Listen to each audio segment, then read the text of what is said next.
রায়ের বিরুদ্ধে আমরা যে সমস্ত গ্রাউন্ডগুলো নিয়েছি সেই গ্রাউন্ডগুলো আমরা উত্তীর্ণ করব এবং অন্তর্বর্তীকালীন যে আদেশটি আজকে আমরা পেয়েছি এটা এই আপিলটি নিষ্পত্তি হওয়া যেটা সময় সাপেক্ষ সে পর্যন্ত বহাল থাকলে এই চ্যানেল ওয়ানের সম্প্রচারে কোনো বাধা থাকবে না।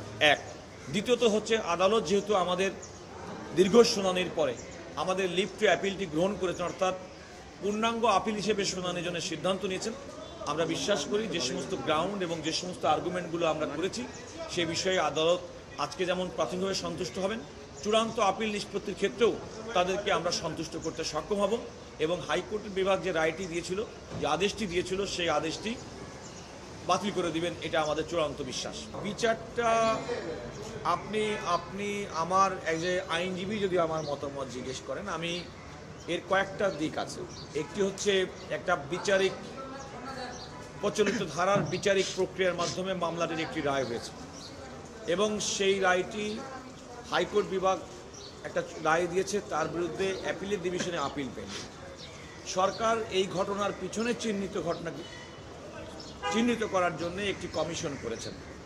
কমিশনের এই যে ফাইন্ডিং যেটা হবে সেটা হয়তো সরকারের জন্য পরবর্তীতে ফার্দার আইনগত পদক্ষেপ গ্রহণ করা সহায়ক হবে।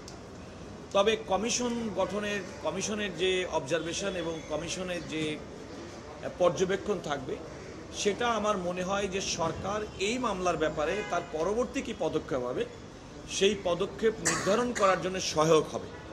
অ্যাট দিস মোমেন্ট যেহেতু একটা দেশের প্রচলিত আইন মোতাবেক একটি রায় হয়ে গেছে এবং হাইকোর্ট পর্যন্ত মামলাটি নিষ্পত্তি হয়েছে, মামলাটি এখন সুপ্রিম কোর্টে আপিল বিভাগে পেন্ডিং, আমার মনে হয় সরকারের পক্ষ থেকে তারা যে কমিশন গঠন করা হয়েছে কমিশনের ফাইন্ডিং এবং পর্যবেক্ষণের উপর পরবর্তী কার্যকর সিদ্ধান্ত গ্রহণ করবেন। আমি মনে করি যেহেতু এই পুরা বিষয়টি সারা দেশের মানুষের চাওয়া এবং বিডিআর বিদ্রোহের ঘটনাটি স্বাভাবিকভাবে যে প্রক্রিয়াতে বিগত সরকারের সময় সংগঠিত হয়েছে এবং বিচার সম্পন্ন হয়েছে, সেই বিচারের নিরপেক্ষতা, সেই বিচারের ন্যায়নিষ্ঠতা সম্পর্কে মানুষের জনমনে ব্যাপক প্রশ্ন আছে এবং এই প্রশ্নটি নিরসনের জন্যেই 5 আগস্টের ছাত্র জনতার গণ অভ্যুত্থানের পরবর্তী ডক্টর ইউনূসের সরকার জনগণের প্রত্যাশা পূরণের জন্য একটি কমিশন গঠন করেছেন। আমরা মিডিয়াতে দেখেছি সেই কমিশন কাজ করছেন।